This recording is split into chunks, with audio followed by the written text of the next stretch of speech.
1월 3일 오늘 만나 성경 말씀은 창세기 1장 26절에서 28절 말씀입니다.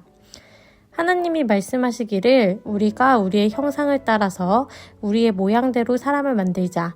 그리고 그가 바다의 고기와 공중의 새와 땅 위에 사는 모든 들짐승과 땅 위를 기어다니는 모든 길짐승을 다스리게 하자 하시고, 하나님이 당신의 형상대로 사람을 창조하셨으니 곧 하나님의 형상대로 사람을 창조하셨다.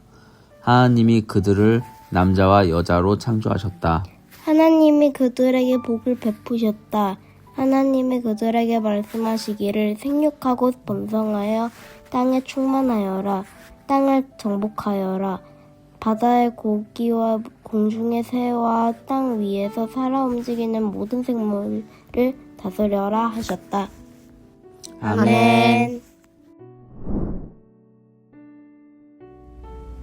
오늘 만나로 만나주시는 하나님을 기대합니다. 어느 날 둘째 아이가 저에게 물었습니다. 엄마, 나를 낳아준 엄마 아빠는 어떻게 생겼을까? 저희 둘째는 입양입니다. 4살 때 한 식구가 되었고 어느덧 초등학교 2학년이 되었습니다. 아이는 자신이 입양되었다는 사실을 알고 있기 때문에 때때로 이런 질문을 던지곤 합니다. 이 질문은 단순한 호기심이라기보다 나는 어디로부터 왔는가, 나는 어떤 존재인가를 묻는 깊은 질문임을 알기에 늘 자연스러운 분위기 속에서 질문할 수 있도록 열어두고 있습니다. 그날 아이의 질문을 듣고 잠시 고민하던 중에 입양교육 때 배웠던 문장이 떠올랐습니다. 거울을 보면 거기에 낳아주신 엄마 아빠의 얼굴이 있을 거야. 그 말을 들어서인지 아이는 언제나 거울 앞에 설 때마다 환하게 웃으며 말합니다. 난 너무 멋져. 이 고백은 외모에 대한 자랑이라기보다 자기 존재에 대한 신뢰와 안정감이 아닐까 생각합니다. 나는 우연히 존재하게 된 사람이 아니라 누군가에게서 나왔고 누군가를 닮은 존재이며 환대받는 존재라는 확신 말입니다. 오늘 우리가 함께 묵상할 말씀은 성경이 인간을 어떻게 이해하는지를 가장 근원적으로 보여주는 본문입니다. 창세기 1장 26절 말씀에서 하나님은 인간을 창조하시며 이렇게 말씀하셨습니다. 우리가 우리의 형상을 따라서 우리의 모양대로 사람을 만들자. 여기서 형상과 모양을 가리키는 히브리어는 단순히 외형적 유사성만을 의미하지 않습니다. 이 표현에는 사고와 감정, 하나님과의 영적인 교제 능력, 선과 정의와 사랑의 성품, 그리고 피조 세계를 책임있게 다스릴 권위와 소명이 함께 담겨 있습니다. 그렇게 인간은 하나님을 닮은 존재, 더 나아가 하나님을 드러내도록 지음받은 존재입니다. 이 구절을 통해 우리는 인간이 하나님을 비추는 거울과 같은 존재임을 깨닫게 됩니다. 우리가 거울을 볼 때 자기 얼굴을 보듯 하나님께서는 이 세상이 인간을 통해 하나님을 보도록 창조하셨습니다. 이런 점에서 이어지는 27절의 말씀도 중요합니다.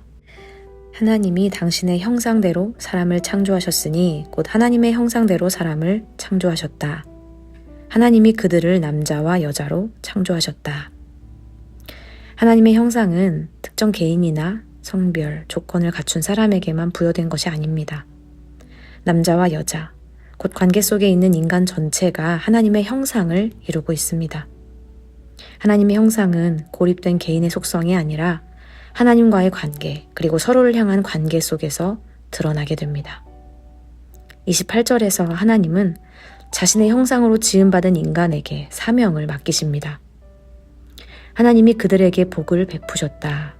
하나님이 그들에게 말씀하시기를 생육하고 번성하여 땅에 충만하여라. 땅을 정복하여라. 바다의 고기와 공중의 새와 땅 위에서 살아 움직이는 모든 생물을 다스려라 하셨다. 여기서 말하는 다스림은 착취나 지배가 아니라 하나님의 방식으로 돌보고 책임지는 통치를 의미합니다.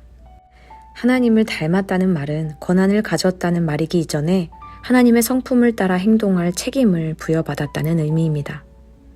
인간은 세상의 주인이 아니라 하나님의 형상을 지닌 청지기입니다.